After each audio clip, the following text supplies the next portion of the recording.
Get on your knees now. 5 AR-15 rifles aimed straight at Emily Harper as she stood inspecting weapons at the Fort Carson firing range in Colorado. The ferocious barking of attack dogs echoed through the crisp mountain air, and the cold steel handcuffs dug into her wrists, drawing a thin line of blood. Emily Harper, you're under arrest for impersonating a Navy SEAL and stealing classified intel. Sergeant Kane snarled, his knee grinding into her back. Around them, elite Delta Force operators froze in their tracks, staring in disbelief at the scene unfolding. The dedicated range safety officer they trusted every day was being treated like a dangerous enemy. A beautiful, quiet woman, her healthy pinkish-white skin flushed under the strain, blonde hair tied neatly, deep blue eyes steady, despite the chaos forces to kneel like a criminal just for doing her job diligently. But when the general whispers, "That mark is real," everything changes forever. Emily didn't resist. Her cold blue eyes swept across each soldier's face, memorizing them with chilling precision. Her hand subtly formed a secret signal thumb and index, creating the number 9 before vanishing just as quickly. What was about to unfold would reveal that heroes aren't always who they seem. If this injustice angers you, like it does me, a woman underestimated and humiliated, please hit that like button and subscribe. Stories of hidden strength and triumph over betrayal deserve to be shared, and your support keeps them alive. The morning sun rose over the rugged peaks surrounding Fort Carson, casting a golden glow on the vast military base in Colorado. For Emily Harper, it was just another day, beginning at precisely 5:30 a.m.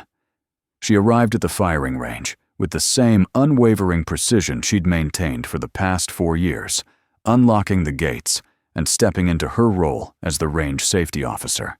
On paper, her job was straightforward: ensure weapons were in top condition, targets set correctly, and every safety protocol followed to the letter. But Emily approached it with an intensity that bordered on mechanical, her movements so exact they seemed almost programmed, like a robot, calibrated for perfection. At 32 years old, Emily was a striking figure amid the dusty ranges and echoing gunfire. Her healthy pinkish-white skin gleamed under the Colorado sun, a testament to her disciplined outdoor routine. Her shiny blonde hair was always tied high in a neat ponytail, revealing a sharp, determined face with deep blue eyes that held stories untold. Her toned, athletic physique, standing tall at 5'9", with a full bust that accentuated her strength under the standard-issue uniform, turned heads, but not always for the right reasons. To her colleagues, she was just safety girl, a civilian contractor in a world dominated by hardened soldiers. They saw her beauty as a distraction, her quiet demeanor as weakness, never suspecting the warrior beneath. Emily moved through the weapons cache, her hands gliding over each rifle and magazine with expert care. But as she lifted an AR-15, a subtle tremor rippled through her right hand, a lingering reminder of old wounds that time hadn't fully healed. Most dismissed it as nerves from too much coffee or lack of sleep, but Emily knew the truth. It was nerve damage from injuries sustained in places she'd buried deep in her memory, compensated for by seamlessly switching to her left hand. "Rough start to the day?" asked Jake, a fellow range worker, noticing the shift as she handled her coffee cup. "Something like that," Emily replied, her voice soft but steady, offering a small smile that didn't quite reach her deep blue eyes. Those eyes, sharp and vigilant, had witnessed horrors that Jake could never fathom. What her co-workers overlooked were the subtle habits etched into her. Very being, remnants of a life far from this ordinary routine. Before entering any building, Emily instinctively scanned for every possible exit. She always positioned herself with her back to the wall, facing the door.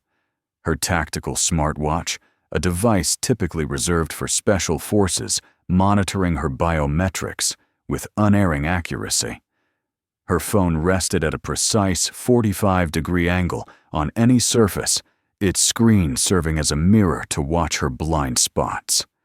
And tucked into her boot was a small concealed knife, its position checked each morning with the muscle memory of someone who'd relied on it in desperate times. The first whispers of trouble came with the arrival of Captain Ellis, a sharp-featured female instructor whose impeccable uniform and stern gaze made her seem untouchable. She eyed Emily with thinly veiled disdain. "Safety officers," she muttered to her aide. "Glorified custodians with checklists." Nearby, Lieutenant Vance, a cyber specialist, waved an RFID scanner over Emily's badge repeatedly. "Routine check," he said, though his eyes narrowed suspiciously. "System's acting up today." Then came Corporal Reed, a burly 220-pound soldier who accidentally bumped her shoulder hard enough to stagger her. "Whoops, sorry," he grinned, not sounding sorry at all. "Didn't see you there, safety girl." Emily absorbed it all without a word, her expression a mask of neutrality. She'd faced worse, far worse in the shadows of her past. But the biases stung especially from those who should have known better. As a woman in this male-dominated world, she was constantly underestimated, her skills dismissed because of her gender. Captain Ellis, perhaps seeing a reflection of her own struggles, was the harshest, treating Emily like an outsider, unworthy of the uniform she didn't even wear. "Just a civilian employee," Ellis would say, as if that erased any potential for respect. As the morning wore on, a Delta Force team rolled in boisterous and fresh from a drill. Sergeant Kane, their leader, spotted Emily adjusting targets. "Hey, safety girl," he called out dismissively. "Get Lane 8 ready for some real action. We don't have all day." Emily complied with quiet efficiency, assembling the system in a record 45 seconds, far surpassing the usual 2 minutes. Kane's eyebrows lifted briefly, but he masked his surprise with a scoff. "Lucky break, bet you can't repeat it." During a brief lull as Emily reached to store equipment on a high shelf, her jacket rode up slightly, exposing a glimpse of intricate ink on her right shoulder, a black eagle with 6 feathers, each one delicately etched. Captain Ellis, ever watchful for flaws, caught sight of it. "What's that?" "Some trendy tattoo to make you feel tough," she sneered, her voice carrying across the range. Emily tugged her jacket down swiftly, her heart skipping a beat. "Just an old design." She lied smoothly, but Ellis's eyes lingered, sensing something more. The partial reveal sparked a quiet curiosity in those who noticed. What secrets did this quiet, beautiful woman hide beneath her composed exterior? Little did they know, Emily's ordinary world was a fragile facade built to shield the scars of betrayal and loss. For 4 years, she'd hidden here, burying the pain of Iraq 2020, where her all-female unit Shadow Squad 9 had been shattered. The tremor in her hand, the vigilant habits, they were echoes of a survivor waiting for the past to catch up. But on this day, the cracks were beginning to show, and the biases that confined her were about to be challenged in ways no one could predict. The routine hum of the firing range was shattered when a Delta Force team arrived later than scheduled, their voices loud and triumphant from a recent exercise. These were elite warriors, men and women hardened by missions that tested the limits of human endurance, and they carried themselves with the confidence of those who had stared down death. Sergeant Kane, their point man, scanned the area and zeroed in on Emily as she fine-tuned a target system. "Hey girl," he barked with a dismissive grin, his tone laced with the casual sexism that permeated the base. "Set up Lane 8 for some real warriors. Make it quick, we don't have time for amateurs." Emily didn't flinch at the condescension. She'd heard it all before. Instead, she moved with the quiet efficiency of someone who knew every inch of this range like the back of her hand. Her toned arms flexed under her uniform as she assembled the targets, calibrated the sensors, and checked the safety barriers. In just 45 seconds, a time that shattered the range's unofficial record of 2 minutes, the lane was ready, pristine and operational. Kane's cocky expression faltered for a split second, his eyes widening before he covered it with a forced laugh. Beginner's luck, he muttered to his team, though a few operators exchanged glances, impressed despite themselves. As the team settled in, a young private approached Emily with a question, his voice tentative amid the group's bravado. "Ma'am, what's the effective range of an M4A1 carbine in urban combat?" Without hesitation, Emily replied, her deep blue eyes focused and unwavering. "Up to 500 meters with match-grade ammo, but drops to 300 with standard rounds. In city environments, engagements are usually under 100 meters, so the shorter barrel prioritizes maneuverability over velocity. Loss makes it ideal for close quarters without sacrificing control." The private nodded wide-eyed, but Captain Ellis's sharp voice cut through the air like a blade. "Who authorized you to instruct my trainees?" she demanded, her arms crossed in disapproval. Emily's response was calm, almost apologetic. "Sorry, ma'am. Just something I picked up from reading." But the words hung heavy. This wasn't casual knowledge from a hobbyist magazine. It was the insight of someone who'd handled that weapon in the chaos of real battle, where every shot counted toward survival. Whispers rippled through the group. "That sounds like field experience," one operator murmured. "No way a safety officer knows that." The atmosphere shifted, the biases giving way to subtle suspicion, as if Emily's ordinary facade had cracked just enough to reveal something extraordinary beneath. Her tactical smartwatch vibrated softly against her wrist, pulling her attention. Glancing down, she saw an encrypted message flash across the screen, "Package arriving today."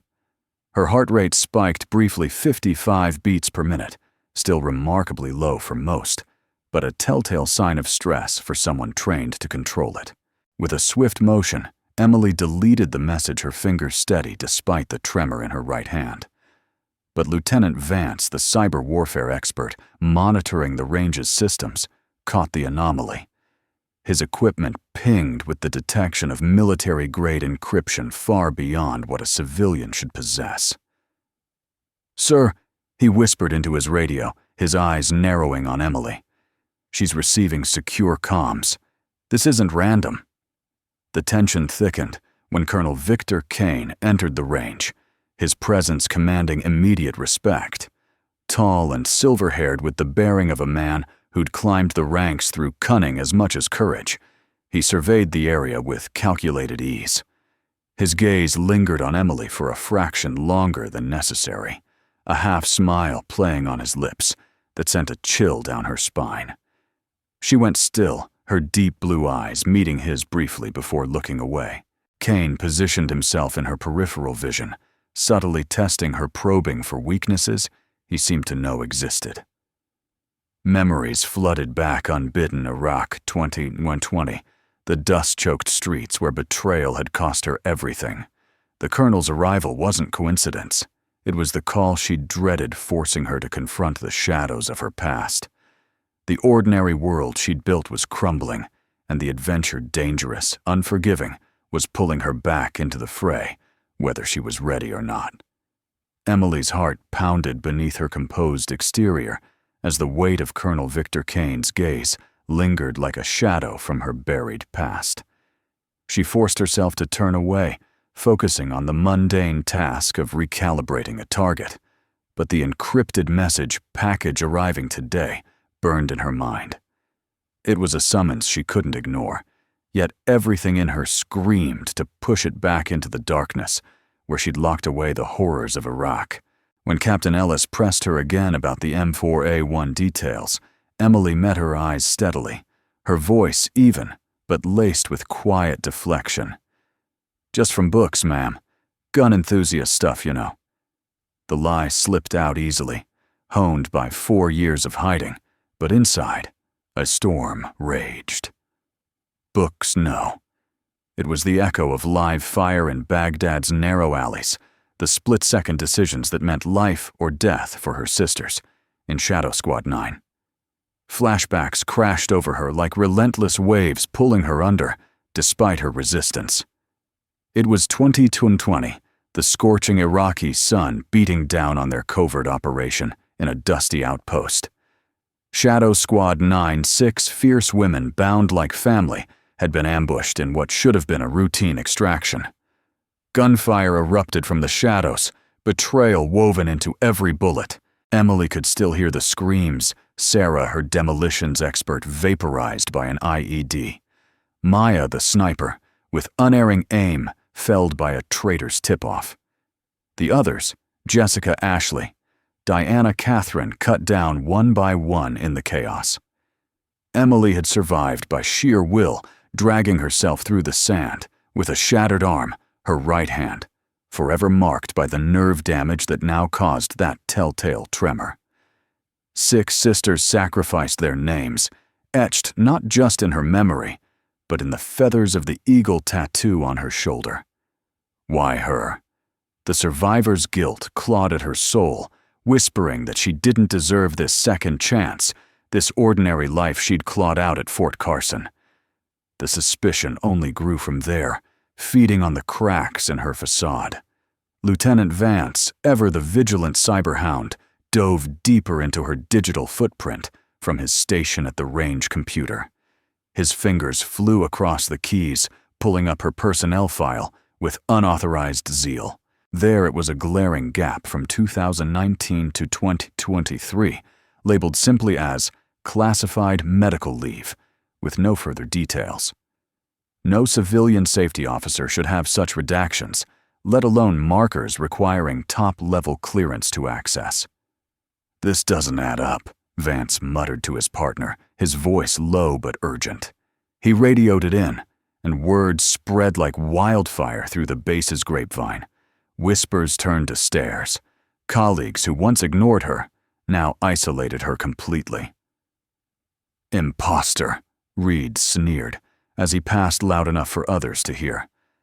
Probably faking her way through everything. Even the Delta operators who'd been mildly impressed by her setup speed now eyed her warily, their camaraderie, excluding her like an invisible barrier. The biases hit harder, now amplified by the doubt. As a woman who dared to excel in this man's world, Emily was already an outlier, beautiful, capable, but forever underestimated. Captain Ellis, perhaps projecting her own battles, doubled down. "Civilians like you don't belong here stirring up trouble." The isolation gnawed at her, echoing the loneliness she'd felt since Iraq, when the system that should have protected her unit had failed them utterly. During a brief break in the training schedule, Emily slipped away to a quiet corner of the range, the mountain wind whispering through the pines like forgotten ghosts. Her fingers brushed the edge of her tattoo beneath her sleeve, tracing the 6 feathers, each a tribute to a lost sister. Tears welled up unbidden as the weight of it all threatened to crush her. She almost gave in, almost packed her things, and vanished again, leaving this fragile cover behind. But then the words of her father, a grizzled veteran who'd served in Vietnam, echoed in her mind, as clear as the day he'd said them over a backyard target practice. "Daughter, don't let biases kill you. Stand tall even when the world pushes you down."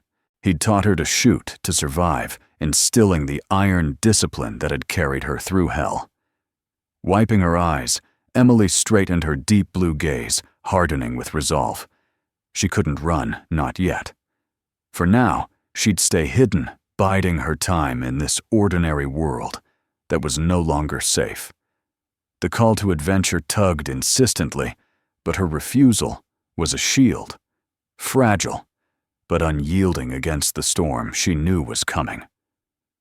As Emily lingered in that quiet corner of the Fort Carson range, the mountain breeze carrying the faint scent of pine and gunpowder, she felt the isolation pressing in like a heavy fog.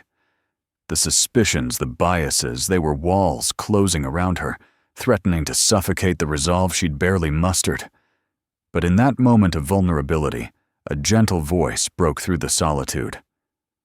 "Child, come here a moment," called Maria, the 70-year-old custodian who'd tended the base for decades. With her silver hair pinned back and eyes softened by years of wisdom, Maria moved with the steady grace of someone who'd seen too much, yet still found reasons to hope. She was no ordinary janitor. As a former military nurse, she'd patched up soldiers in the jungles of Vietnam, her hand steady amid the chaos of war. Maria pulled Emily aside behind a stack of equipment crates, her wrinkled hand resting lightly on Emily's arm. "I've been watching you, dear. The way you move the vigilance in those deep blue eyes, I see warrior scars on you, even if they're hidden under that uniform." Emily tensed her mind, racing back to the eagle tattoo and the tremor she fought to conceal. "I'm just doing my job, ma'am," she murmured, but Maria shook her head with a knowing smile. "No, child. I've seen that look before. It reminds me of your mother. God rest her soul. Did you know she served as a nurse in Vietnam? Right there in the thick of it, saving boys who'd been torn apart by the jungle and the enemy. She sacrificed everything to pull her teammates from the brink, giving her life so others could live. I crossed paths with her once in a field hospital under fire. She had your eyes, your strength. History has a way of linking us, doesn't it? Mothers passing on their fire to daughters, even across generations." Emily's breath caught the mention of her mother, a figure she'd idolized, but lost too young, stirring a deep well of emotion. Maria's story wove freshness into the pain connecting Emily's hidden past to a broader tapestry of sacrifice that many older folks on the base, veterans themselves, could relate to. It was as if Maria, with her gentle storytelling, was bridging the gap between Emily's isolation and the shared burdens of those who'd served. "Why tell me this now?" Emily asked softly, her voice cracking just a bit. Maria squeezed her arm. "Because I see you're carrying a heavy load like she did. Don't let the doubts of others dim your light. You've got her spirit, use it." The moment was interrupted by raised voices nearby. Master Sergeant Brooks, a grizzled 60-year-old veteran with 30 years under his belt and a limp from his days in the Gulf, had noticed the growing tension around Emily. As Reed and a few others muttered about the imposter in their midst, Brooks stepped forward, his voice booming with authority. "Enough of that nonsense," he growled, his weathered face stern. "She keeps this range cleaner and safer than any of you clowns. Leave her alone, or you'll answer to me." The group dispersed grudgingly, but Brooks lingered, pulling Emily into a quieter spot. His eyes, sharp from years of spotting threats, softened as he leaned in. "Listen, kid. I've been around long enough to smell trouble. That Colonel Kane, something's off about him. Rumors of shady deals, betrayals that cost good people their lives. If you're mixed up in this, and I suspect you are, watch your back. But don't let them break you. You've got the makings of a real fighter." Brooks's words, protective and laced with the camaraderie of a fellow survivor, bolstered Emily like a shield. They echoed the lessons from her father, pulling her into another flashback that solidified her resolve. She was back in her childhood backyard, the sun setting over the family farm, her father, a Vietnam vet like Maria, handing her a sniper rifle for the first time. The training was grueling hours in the heat, prone on the ground, enduring wind and fatigue, until her shots hit true. "Discipline is the key to survival, Emily." He'd say, his voice firm but loving as she battled exhaustion and doubt. "When the world throws biases and betrayals at you, hold your ground. Aim true, not just with the rifle, but with your heart." Those sessions, etched in her memory, had forged her into the sniper expert. She became teaching her to channel pain into precision. As the flashback faded, Emily felt a spark ignite within her, the fire Maria had spoken of, fueled by her father's wisdom and Brooks's unexpected alliance. The refusal that had held her back began to crumble. She couldn't hide forever. With allies like these reminders of the legacy she carried, she resolved to confront the gathering storm. The call to adventure, once a dreaded whisper, now felt like a path she was destined to walk, honoring the sacrifices of those who'd come before. Buoyed by Maria's words and Brooks's steadfast support, Emily felt a quiet fire rekindle within her, a flame passed down from her mother's sacrifices in Vietnam and her father's unyielding lessons. She couldn't hide forever. The call was too insistent, the shadows of Iraq too close. But stepping into the fray meant crossing a line she'd drawn for her own survival, leaving the safety of her ordinary world behind. As she returned to her post, the range buzzed with renewed activity, the Delta Force team wrapping up their drills. Sergeant Kane, perhaps sensing her vulnerability, or simply looking to assert dominance, decided to push further. He thrust an M4 carbine into her hands with a mocking grin. "Come on, safety girl. Show us what you've got. Bet a civilian like you couldn't hit the broadside of a barn." The weapon felt familiar in her grip, like an old friend from darker days, but Emily hesitated, her right hand trembling slightly under the weight of memories. The crowd gathered eyes on her, Captain Ellis smirking from the sidelines, Reed chuckling with his buddies, even Vance watching intently from his cyber station. Already making excuses, Kane taunted, his voice dripping with the gender biases that had dogged her all morning. Typical women talking big but folding under pressure. Emily said nothing at first, her deep blue eyes narrowing as she inspected the rifle. Her fingers, trained by years of precision, immediately detected the issue. The rear sight misaligned by 2 clicks, a subtle sabotage or careless error. She fired 5 rounds anyway, the group tight but off-center, drawing laughs from the onlookers. "See, just another wannabe," Kane jeered. But Emily wasn't done. With economical grace, she adjusted the sight, then switched seamlessly to her left hand. Her cross-dominant shooting style honed in the crucible of combat, where adaptability meant survival. The next 5 shots punched a single ragged hole dead center of the target at 50 yards. The range fell silent, the echo of gunfire giving way to stunned awe. "I'm cross-dominant," she explained calmly, her voice steady as she handed the rifle back. Right eye, left hand, more common than you'd think, especially in high-stress scenarios. But it wasn't just the accuracy that hushed the crowd. It was her flawless stance, the controlled breathing, the micro-adjustments between shots that screamed of thousands of rounds fired under fire. Brooks nodded approvingly from the edge, a small smile cracking his weathered face, while Maria watched from afar, her eyes proud like a grandmother seeing her legacy alive. The demonstration shattered the biases momentarily, but it also fanned the flames of suspicion. As Emily stepped back, her phone buzzed again, a new encrypted message. "Night compromised." Her pulse quickened. Night was code from her old unit, a warning of imminent betrayal. She deleted it swiftly, but Vance's equipment had already intercepted the signal. "Another one," he whispered urgently into his radio, his face paling. "Military encryption tied to classified ops. She's in deep." Emily recognized the trap, closing in the subtle repositioning of MPs around the perimeter, the way Colonel Kane's half-smile had turned predatory. This wasn't just a routine day anymore. It was a battlefield, and she was the target. Feigning composure, Emily excused herself for a bathroom break, her mind shifting into operational mode.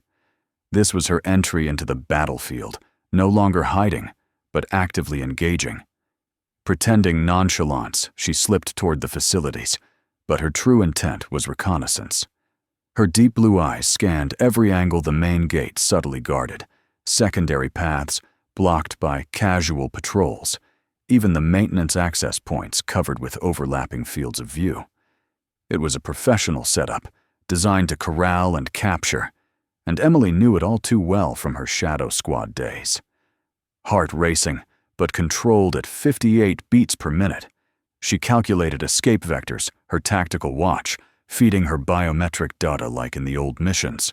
But as she rounded a corner, MPs materialized, blocking her paths with feigned casualness.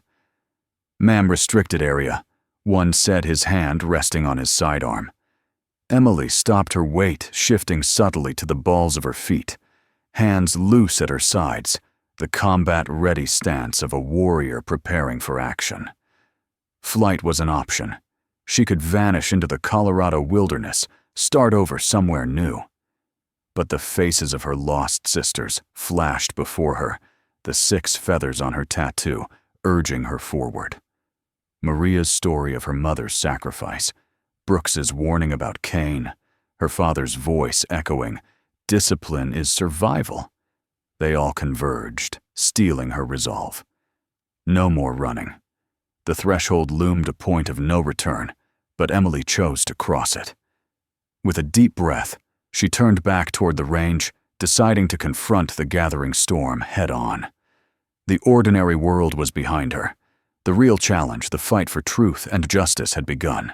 Emily's decision to confront the encroaching danger marked her full entry into the battlefield, but the real tests were just beginning, a series of challenges that would probe her skills, forge alliances, and unmask enemies in the shadows. The range at Fort Carson, once a sanctuary of routine, now felt like a proving ground, where every glance and whisper carried weight. As she returned from her reconnaissance, the Delta Force team was deep into their drills, the crack of gunfire punctuating the crisp Colorado air. Suddenly, disaster struck Private Larson. A young recruit, still green around the edges, suffered a negligent discharge in the safety zone. His rifle barked unexpectedly, sending a round ricocheting off the concrete and sparking instant panic among the operators. Chaos erupted, shouts of alarm, bodies diving for cover, but Emily moved like lightning, her instincts from Iraq kicking in without a second's thought. In just 3 seconds, she closed the distance, disarmed Larson with a precise twist that ejected the magazine and cleared the chamber, then secured the weapon.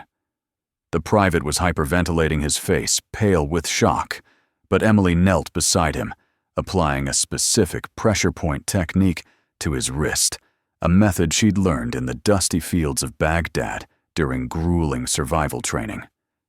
"Breathe through it," she instructed calmly, her voice a steady anchor amid the storm. "Pain is just data. Fear is the real killer. Inhale, slow. Exhale. Steady, control your response, and the panic fades." Within moments, Larson's breathing normalized, his wide eyes meeting hers in gratitude. The technique, rooted in combat medicine, wasn't from any civilian manual. It was a life skill forged in the fire of real battles, where keeping calm under fire saved lives. The crowd watched in stunned silence, Brooks nodding with quiet approval as Emily demonstrated not just skill, but the quiet heroism that touched the hearts of those who'd faced similar terrors. For older veterans listening, it was a reminder of the discipline that carried them through their own wars, a subtle education on panic control that could apply to life's everyday stresses. As the immediate crisis passed, alliances began to solidify, turning isolated support into a network of trust. Master Sergeant Brooks, sensing the shift in the air, pulled Emily aside during a brief downtime. His 60-year-old frame, marked by the scars of service, leaned in with the gravity of experience. "That was impressive, kid," he said, his voice gruff but warm. "Not many could handle that without flinching. You've got the stuff, don't let these fools tell you otherwise."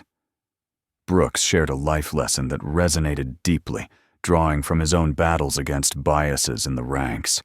"Overcome them with actions, not words," he advised, his eyes meeting hers. "I saw it in women, like your mother, nurses pulling us from the brink while we dismissed them. Prove 'em wrong by being better every damn day." His words echoed her father's teachings, reinforcing the resolve she'd found earlier. Emily nodded, feeling a bond form the kind that older folks cherished the passing of wisdom from one generation to the next. Maria, too, deepened their connection, approaching Emily with a small weathered box during another lull. "This was your mother's," she whispered, pressing a bead necklace into Emily's hand, a simple string of wooden beads, each one carved with faint symbols of hope and resilience. She wore it in Vietnam, said it reminded her of home, of the family waiting. "Now it's yours, child, a symbol of the hope that carried her through sacrifice. Wear it and remember, our legacies aren't burdens. They're wings." Emily clasped it around her neck, the beads cool against her skin, a tangible link to the woman she'd lost young. Tears pricked her eyes as Maria hugged her briefly, the embrace evoking the compassion of grandmothers everywhere, touching the hearts of senior audiences who knew the power of family heirlooms. With Brooks and Maria as allies, Emily felt less alone, their shared stories weaving a safety net of empathy and strength, educating her and listeners on the life skill of drawing hope from heritage. But as allies emerged, so did enemies, their malice sharpening the tests ahead. Captain Ellis, her disdain now laced with something darker, watched Emily like a hawk. During an equipment shuffle, Emily's wallet slipped from her pocket, an old photograph fluttering out a faded image of Shadow Squad 9 in Iraq. 7 women in tactical gear, against the desert backdrop, their faces blurred, but the camaraderie evident. Ellis snatched it up before Emily could react, her eyes gleaming with triumph.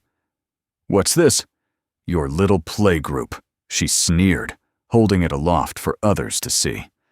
Emily's hand shot out, grabbing it back with lightning speed, her toned physique belying the force.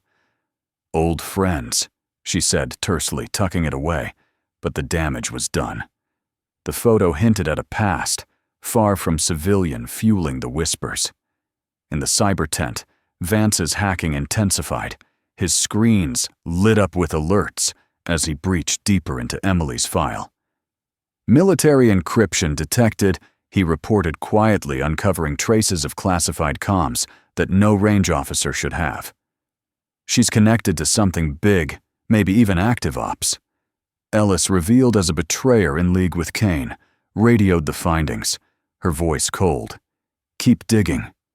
We can't have imposters undermining us." The revelation stung, exposing the dangerous enemies within their opposition, not just bias, but a calculated threat that echoed the betrayals of Iraq, stirring compassion for Emily's plight among those who'd faced similar deceit in their service days. The tests culminated in a misdirecting twist that upended assumptions, heightening the danger while hinting at unexpected aid. Everyone assumed Vance was the enemy, his relentless hacking a tool of persecution. But as Emily prepared for the worst, he approached her covertly near the ammo storage.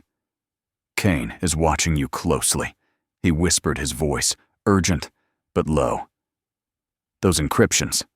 They're pinging classified databases. I thought you were the threat, but now I see it's him. Be careful. He's setting a trap." The surprise hit Emily like a cold wind. Vance, the cyber sleuth who'd seemed so adversarial, was a potential ally, his skills uncovering not just her secrets, but Kane's machinations.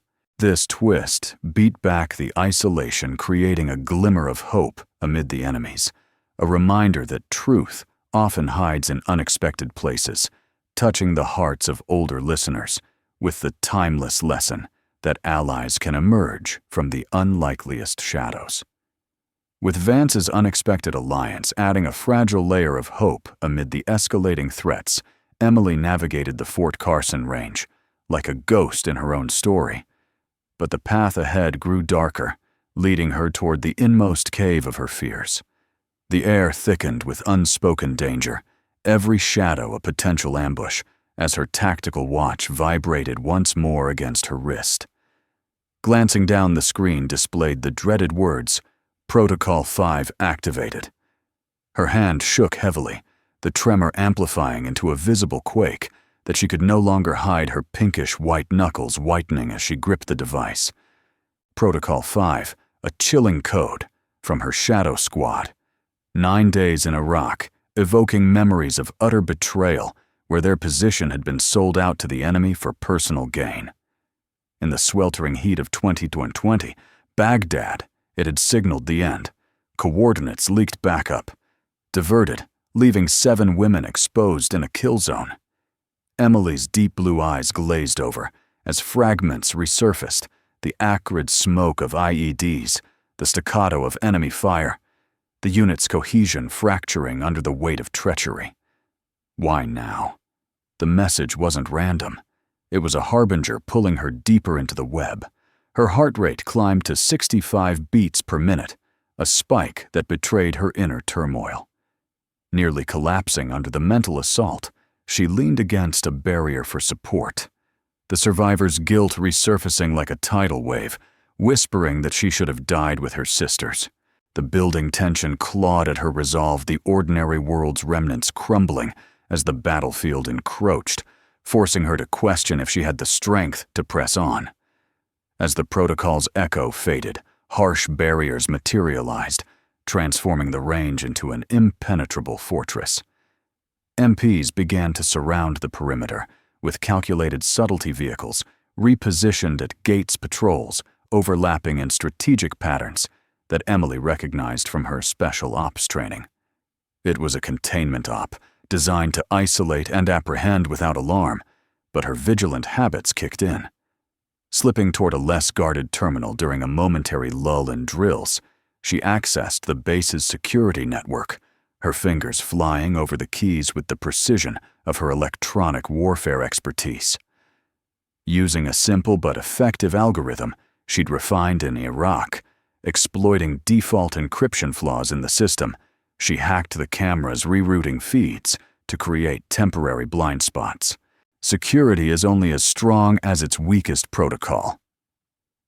She'd learned in those high-stakes missions, where a quick hack could mean the difference between evasion and capture.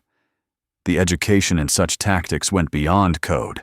It was a life skill, teaching adaptability under duress, a reminder for older veterans of the ingenuity that saved lives in their wars. Loops of empty hallways played on monitors, buying her precious seconds as she moved toward a side exit. But the barriers proved harsher than anticipated. Colonel Kane anticipated her move, emerging from the shadows to block her path, his silver-haired silhouette imposing under the Colorado sun. "Not so fast, Harper," he said, his voice a velvet threat, his hand gesturing to flanking MPs who closed in. Emily's escape route vanished, the electronic edge she'd gained nullified by human cunning. Trapped, she confronted the harsh barrier in Kane's gaze. His knowledge of her weaknesses, the tremor the past, made the confrontation deeply personal, driving her skills to the edge in this ever-intensifying game of cat and mouse.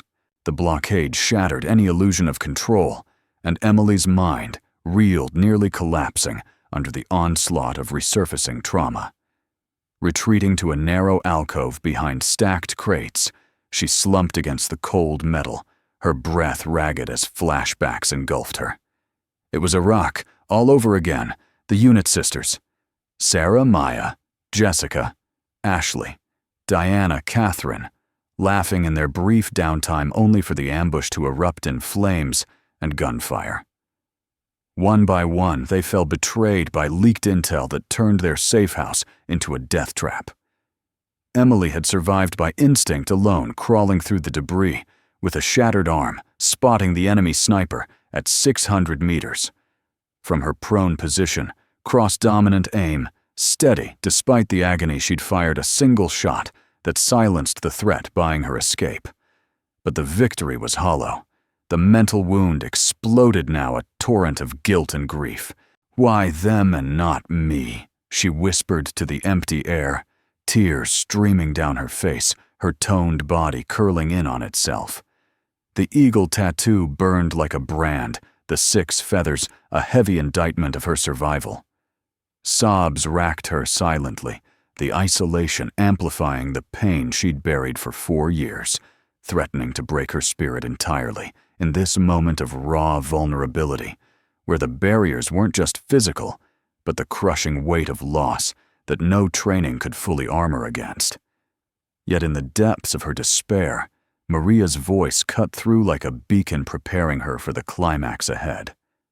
The elderly nurse, defying the risks, had followed her discreetly and now knelt beside her, her 70-year-old hands gentle on Emily's shoulder.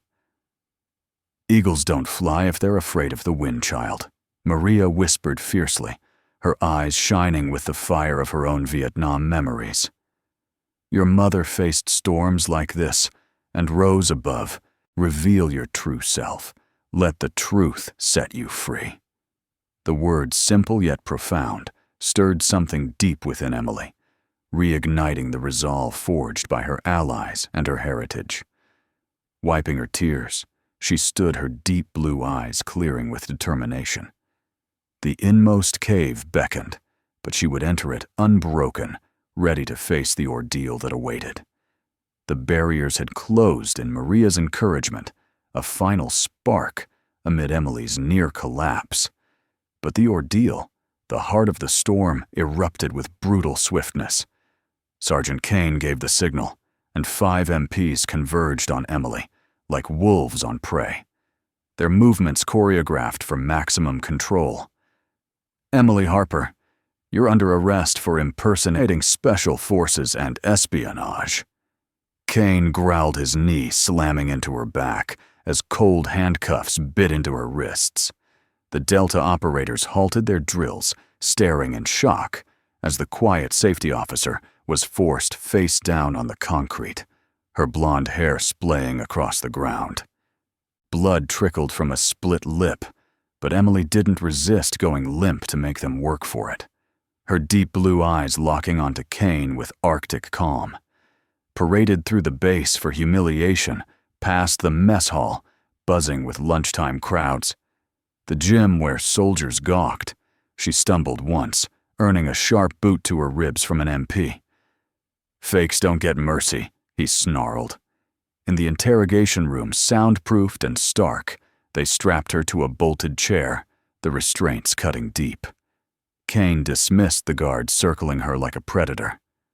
"Hello, Shadow 9, he whispered, ripping her sleeve to reveal the black eagle tattoo with its 6 feathers. "The survivor of Iraq's betrayal.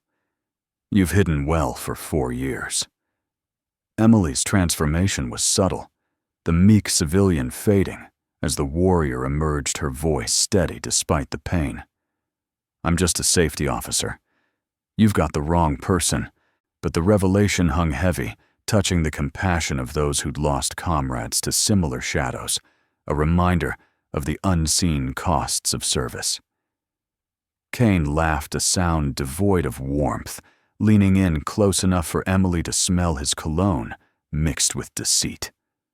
"Oh, I know exactly who you are. I was there providing the intel for Operation Sandstorm in 2020. Your all-female unit, Sarah, Maya, Jessica, Ashley, Diana, Catherine. They discovered my little side deals with Iraqi contacts, profitable arrangements that couldn't be exposed." Emily's jaw tightened, the first crack in her facade, as he traced the tattoo's feathers, each engraved with a sister's name. They had to go. Bad intel, tragic ambush, clean and deniable. The confession poured out, Kane savoring his gloat, but then the major twist unfolded, misdirecting everything Emily and anyone following her tale had assumed. "But I was just the middleman," he admitted, with a sly grin. "A pawn in a bigger game. The real orders came from above General Harlan at CIA High Command. He saw units like yours as liabilities, too independent, knowing too much about off-books ops. Sandstorm wasn't a failure. It was an execution sanctioned to tie up loose ends. Harlan pulled the strings, profiting from the chaos, while I took the scraps." Emily's mind reeled.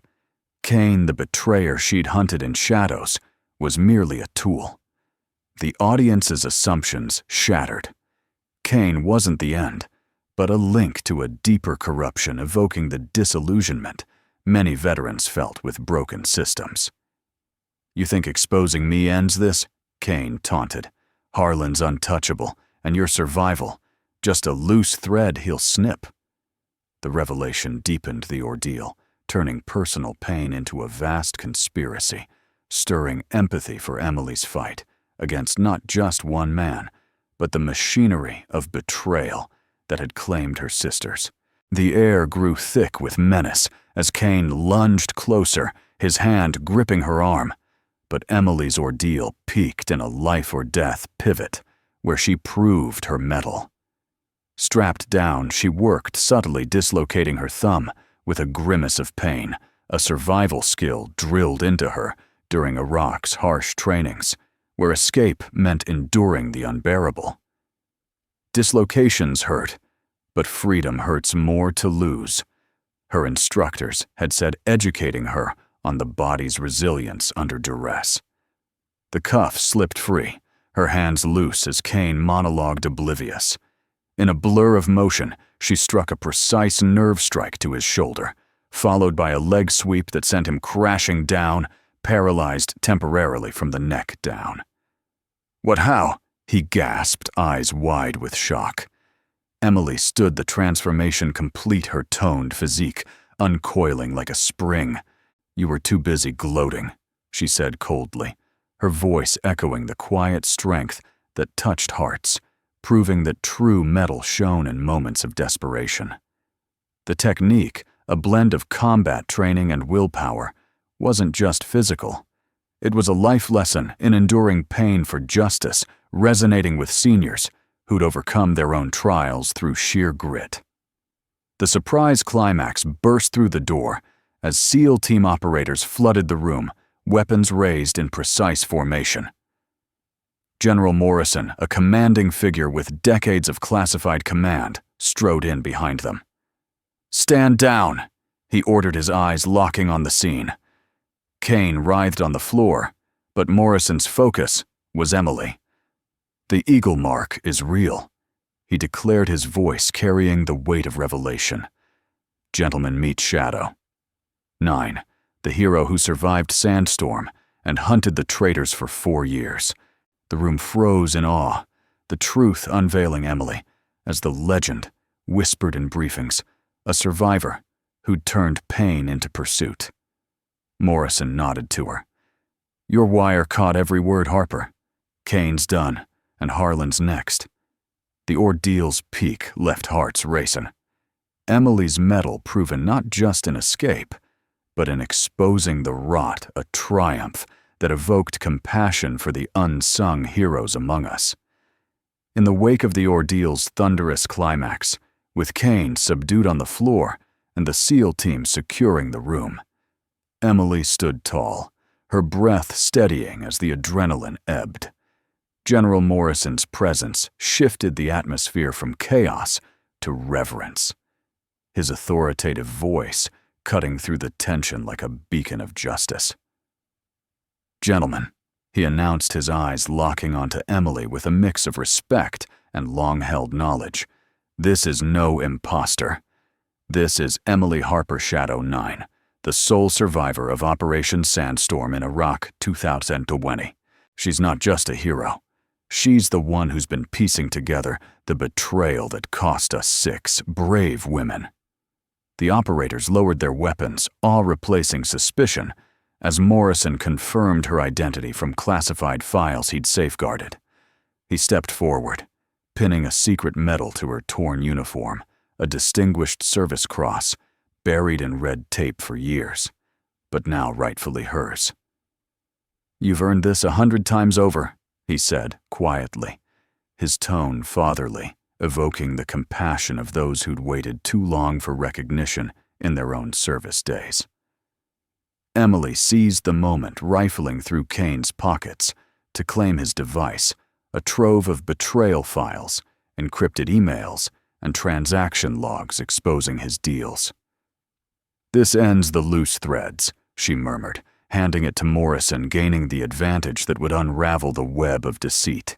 For seniors who'd faced their own battles with bureaucracy and betrayal, this victory resonated deeply, a testament to perseverance yielding hard-won truth. The ripple effects spread quickly, transforming the team dynamics that had once isolated her. Captain Ellis, her face ashen as the truth dawned, approached Emily amid the debriefing chaos. I was wrong, she admitted, her voice breaking with regret, the biases that had fueled her disdain crumbling under the weight of evidence. I saw you as a threat because you reminded me of my own struggles climbing ranks as a woman, always proving twice as much. But you're what we should aspire to. Ellis's turnaround from antagonist to humbled ally touched on the human capacity for change, a lesson that warmed the hearts of older audiences familiar with redemption in their twilight reflections. Lieutenant Vance, too, saw his path altered. His cyber skills, honed in uncovering Emily's secrets, earned him a spot at the NSA. Your encryptions were masterful, he told her with a respectful nod. Taught me a thing or two about real field work. Thanks to you, I'm moving up to root out more like Kane. The changes weren't just professional. They symbolized the breaking of barriers, the biases that had confined Emily, giving way to respect, inspiring a sense of hope that even entrenched prejudices could yield to truth. On a personal level, Emily's reward ran deeper, a quiet triumph that healed the scars of loss. In the aftermath, as the base settled into an uneasy calm, she found herself in Morrison's office. The walls lined with photos of operations spanning decades, including one faded image of Shadow Squad 9, faces clear and fierce before the betrayal. Morrison leaned back, his expression thoughtful. Your unit's sacrifice won't be forgotten. We're rolling up Kane's network, and Harlan's next. But what about you, Harper? The cover's blown. You can't go back to being just a safety officer. Emily touched the bead necklace from her mother, then traced the eagle tattoo on her shoulder, the 6 feathers, a solemn memorial. They died in shadows without recognition, she said softly, her voice thick with emotion. Maybe it's time to bring that into the light. With Morrison's blessing, she arranged for a quiet ceremony later that evening, where she added a 7th feather to the tattoo, Hope, symbolizing her rising up from the ashes of grief. The ink stung, but it was a cathartic pain, a personal victory that honored her sisters and her heritage. As the needle worked, flashbacks of Iraq mingled with her father's words and Maria's wisdom, weaving a tapestry of resilience. For Emily, this wasn't just ink. It was rebirth, a beacon for others who'd lost their way, touching the compassion of senior listeners with the timeless truth that hope endures even after the darkest battles. The sun dipped low over the Colorado peaks, casting long shadows across Fort Carson. But for Emily, the light of recognition pierced through. She'd seized the sword, not just evidence, but her own truth emerging victorious, ready to lead others from the darkness. With the medal pinned to her chest and Kane's files secured, Emily's victory in the interrogation room felt like a hard-won dawn after endless night. But the road back to any semblance of normalcy at Fort Carson was fraught with shadows, the ordeal's echoes lingering as she navigated the base under Morrison's protective escort. Word of the arrest and revelation spread like wildfire through the military grapevine, turning public opinion into a mixed storm. Some soldiers saluted her in the halls, their eyes wide with newfound respect for the ghost who'd walked among them. Others whispered doubts, the biases not fully erased, labeling her a troublemaker who'd upended the status quo. Emily felt the weight of their stares, her toned physique straight-backed but weary as she made her way toward the range one last time. The Colorado sun dipped low, casting long shadows that mirrored her inner turmoil. Victory tasted bittersweet. The cost of exposure, a reminder that heroes often paid dearly for their truths. Yet the journey home held unexpected challenges, a twist that shattered the fragile peace. General Harlan, sensing the noose tightening from Kane's confession, moved swiftly from his CIA perch, dispatching an assassin to silence the loose end. The killer, a shadowy operative blending into the base's evening crowd, tracked Emily as she walked a quiet path near the perimeter. Dressed as a jogger, he closed in his silenced pistol, concealed, aiming for a clean hit. But Emily's instincts honed in. Iraq's kill zones flared to life, spotting the anomaly, a reflection in a parked vehicle's window. The man's unnatural gait. She dove behind cover just as the first suppressed shot whizzed past. Heart pounding at 70 beats per minute, she channeled her sniper skills, assessing the terrain with cross-dominant precision. From 200 yards prone behind a low barrier, she borrowed a nearby rifle left unattended in the post-chaos and fired a single calculated shot that grazed the assassin's leg, forcing his retreat into the dusk. The mini-climax erupted in controlled bursts of action, Emily's evasion a testament to her mettle, but it left her shaken. The unexpected assault, a stark reminder that Harlan's reach extended far, stirring compassion for those who'd faced unseen enemies long after the battles ended. The physical threat paled, however, against the inner challenge that awaited. To maintain her cover for 4 years, Emily had constructed a fake family, a fabricated backstory with staged photos and occasional visits from actors posing as relatives. Now, as Morrison arranged her extraction, she met them one last time in a secure room, the charade crumbling under the weight of truth. The mother figure, an older actress with kind eyes, handed her a prop letter, but the gesture triggered a flood of real memories. Emily's thoughts drifted to her actual mother, the Vietnam nurse whose sacrifices Maria had evoked, the woman who died saving teammates, leaving Emily with a legacy of quiet strength and the bead necklace now around her neck.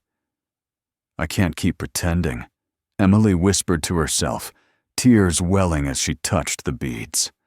The fake family's scripted concern felt hollow against the raw ache of loss, the biases and betrayals that had forced her into hiding, amplifying her loneliness. In that vulnerable moment, remembering her mother's unyielding hope and her father's discipline, Emily decided to reveal her true identity fully. No more shadows. She'd step into the light, honoring her sisters by living openly. The road back wasn't just physical.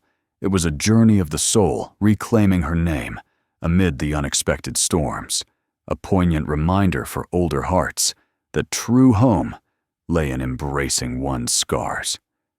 As night fell over Fort Carson, Emily prepared for what came next, the assassin's attempt, a stark warning that the fight wasn't over.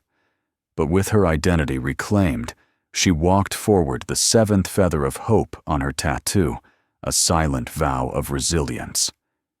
As Emily evaded Harlan's assassin and confronted her inner demons on the road back, the true resurrection unfolded, a final twist that transcended personal victory, striking at the heart of the system that had bred such betrayals.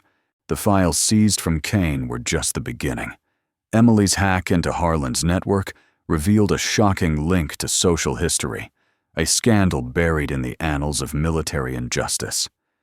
Harlan hadn't just sold secrets for profit. He'd orchestrated operations like Sandstorm to cover up widespread discrimination against female soldiers, denying them promotions, burying reports of harassment, and eliminating troublesome units that threatened the old guard's power structure. Selling intel to enemies was his desperate bid to silence voices like Shadow Squad 9, who had uncovered evidence of systemic bias during their Iraq deployment. The twist misdirected everything.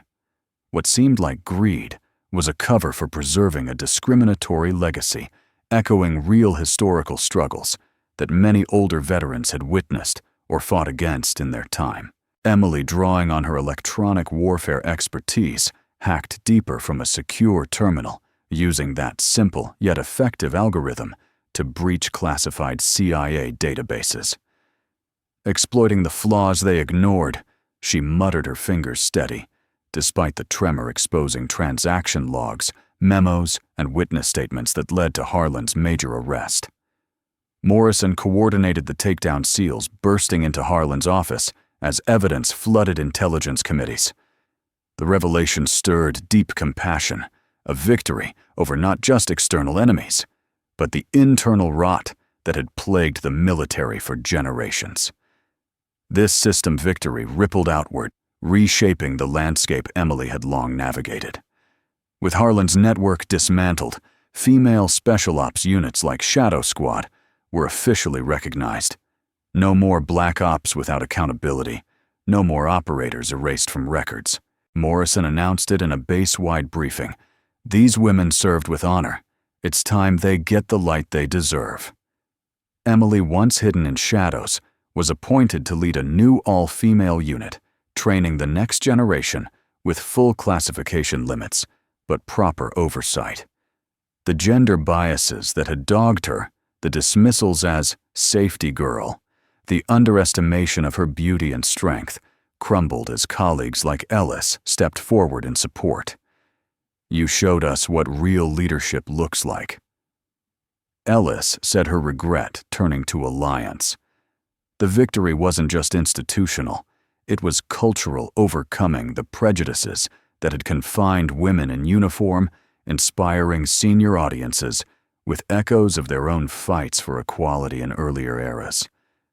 Emily's role as leader symbolized this triumph, her toned physique and deep blue eyes, now emblems of empowerment, a beacon for those who'd faced similar barriers. In her resurrection, Emily fully revived from the shadows, organizing a memorial ceremony that night under the Colorado stars.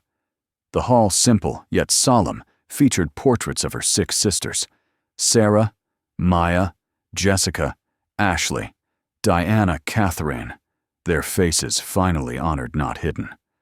Families gathered, parents aged by grief, siblings seeking closure after years of classified accident lies. Emily stood in her dress uniform, the secret medal gleaming, the bead necklace from her mother, a talisman of hope. They were ghosts because the system made them so, she said, her voice steady but emotional, operating where women weren't supposed, without backup or recognition. But their courage was real, their sacrifice profound. Morrison read citations, bronze stars, purple hearts, now etched into official records. Emily shared stories: Maya's perfect shot, saving a convoy, Jessica's field surgery, with makeshift tools, each tale touching hearts, with the humanity behind the heroism. As a 21-gun salute echoed, Emily touched her tattoo, adding the 7th feather mentally: hope. She revived, not just herself, but their legacy, inspiring the younger generation of female trainees who watched wide-eyed. "You carry their fire," she told them. "Rise above the biases, lead with truth."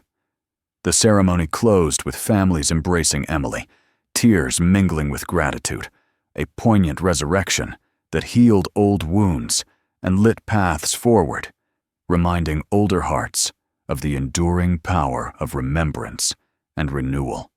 With Harlan's arrest sealing the resurrection of truth, Emily emerged from the shadows, not as a ghost, but as a beacon carrying the elixir of hope back to a world forever changed. Returning to everyday life at Fort Carson, she was stronger, her scars transformed into symbols of strength.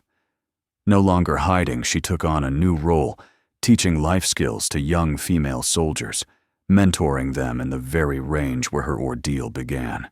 In sunlit sessions under the Colorado sky, she'd demonstrate sniper precision or electronic hacks, but her true lessons ran deeper. "Hope is the feather that helps eagles fly high," she'd say, touching her tattoos, 7th edition. her voice warm with the wisdom of survival. When biases weigh you down, remember your wings, discipline, resilience, the fire of those who came before. The trainees, wide-eyed and inspired, absorbed her stories of Iraq, Vietnam legacies from her mother and her father's unyielding grit. For older hearts listening, it evoked the timeless joy of passing the torch, educating on enduring through life's battles with grace and determination. The humanistic threads wove through every moment scenes of transformation that touched the soul. Letters poured in from victims' families, parents of her Shadow Squad sisters. Their words inked with gratitude after years of silence. You gave us closure. One read from Sarah's mother, knowing she saved lives, her courage recognized at last. Emily replied personally, her deep blue eyes misting as she shared tales of their daughter's bravery, fostering healing bonds that bridged generations. Team changes bloomed too. Ellis, once a foe of bias, now advocated for female units, her respect evident in joint trainings. "You showed me we're stronger together," she told Emily. A hug sealing the shift from disdain to sisterhood, from biases to respect. Vance, thriving at NSA, credited her.